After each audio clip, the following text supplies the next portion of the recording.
अद्भुत धाम मानसरोवर धाम जो भोपाल से इंदौर रोड पर 20 किलोमीटर दूर। यहाँ बड़ी संख्या में श्रद्धालु अपनी मनोकामनाएं लेकर आते हैं। श्रद्धालुओं की मनोकामना पूर्ण हो रही है। श्रावण का महीना चल रहा है, श्रद्धालु आ रहे हैं। भक्तों का कहना है जो मानसरोवर धाम एक बार आता है उसे भोले बाबा बार बार बुलाते हैं। एक बार मानसरोवर धाम आकर भोले बाबा का आशीर्वाद अवश्य लें।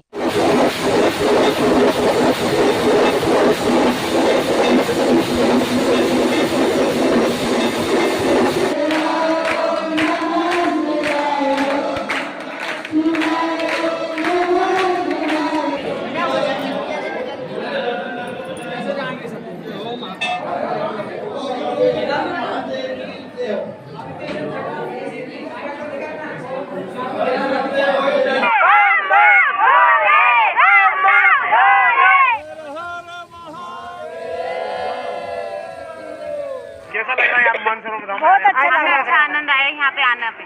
क्या कहेंगे भक्तों के लिए यहाँ पे? हम अच्छे से सब यहाँ दर्शन करने लोग आए। हाँ सुंदर शब्दों में वर्णन किया है यहाँ का, यहाँ की जगह का, इस स्थान का।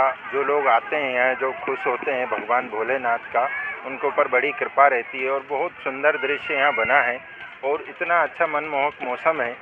इसके देखिए आप, जनता कितनी मनमोहक और खुश हो रही है यहाँ पे आके।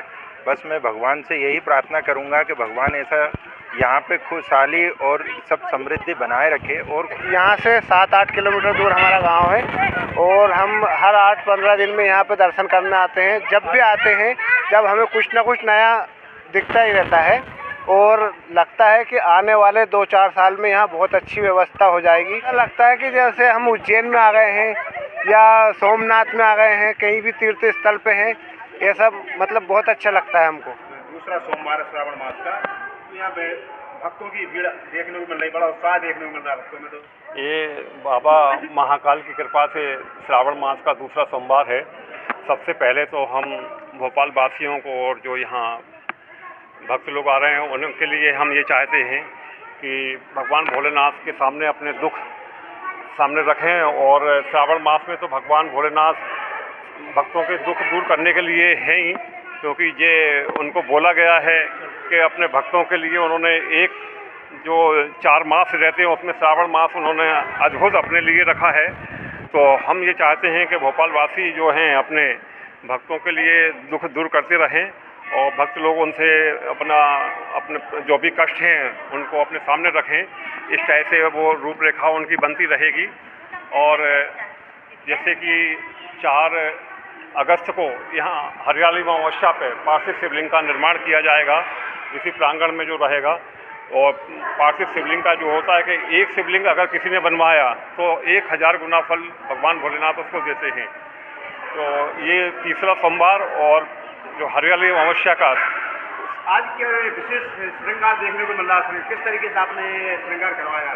ये हमारी मानसरोवर सेवा समिति जो श्रृंगार समिति है, ये वहाँ उन्होंने आज श्रृंगार का अद्भुत श्रृंगार किया है जो अपने आप में देखने के लिए छटा बिखेर रहा है।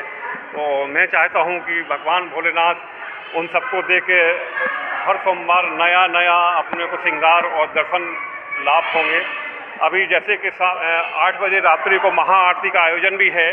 हर सोमवार यहाँ पे 8 बजे यहाँ पे महाआरती का आयोजन होता है और 9 देवियाँ महाजगदम्बा खुद यहाँ विराजमान हैं और सप्तऋषि हैं, भगवान गणेश यहाँ विराजमान हैं। तो यहाँ मानसरोवर धाम की जो अद्भुत छटा है वो अपने आप को देखने के लिए मिल रही है। और हजारी महादेव हैं जो एक शिवलिंग में 1008 शिवलिंग, जो कि ये भारत का पहला शिवलिंग और पाषाण की पहली प्रतिमा है। इतनी बड़ी प्रतिमा जो भगवान भोलेनाथ यहाँ बैठे हैं, ये भारत की प्रतिमा है।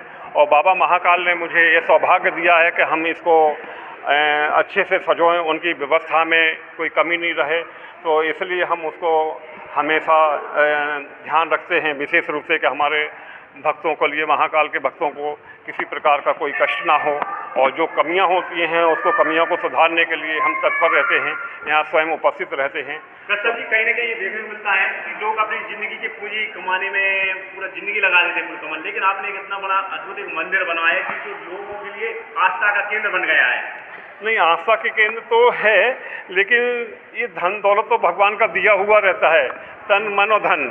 तो हमारा जो है कि उन्होंने दिया है तो हम 13 तुझको अर्पण करें, ताकि के लोगों को ये प्रेरणा मिले और युगों युगों तक इस प्रकार से कोई रहेगा कि हाँ, कोई संजय कश्यप था, भगवान का भोलेनाथ का भगत, जिसने ये रूपरेखा बनाई है। हमको इस किसी भी प्रकार से ये मतलब वो नहीं लगता है कि यहाँ पे किसी प्रकार की कोई कमी हो, और जो यहाँ की घटाएं और छटाएं जो आप देख रहे हो, ये स्वयं प्रकृति माँ, पार्वती माँ प्रकृति के रूप में यहाँ पधारी हैं, तो अद्भुत दृश्य यहाँ देखने के लिए मिलता है। तो ये मानसरोवर धाम तो अपने आप में एक अनूठा, एक जो शिवलोक का अभी प्राण प्रतिष्ठा हुई, इसके बाद में विष्णु लोक है, ब्रह्मलोक है, इंद्रलोक है। फाउंडेशन हमारा तैयार हो गया। हम कोशिश करेंगे कि आगामी 2 साल में हम आपको विष्णु लोक, ब्रह्मलोक, इंद्रलोक, गौशाला ये भी पूर्ण कर दें, ताकि एक मेरा जीवन का लक्ष्य है। मनुष्य जीवन में अगर भगवान महाकाल ने मेरे को जन्म दिया है तो मैं चाहता हूँ कि इसके लिए हम तत्पर रह के अपना लक्ष्य पूर्ण कर सकें।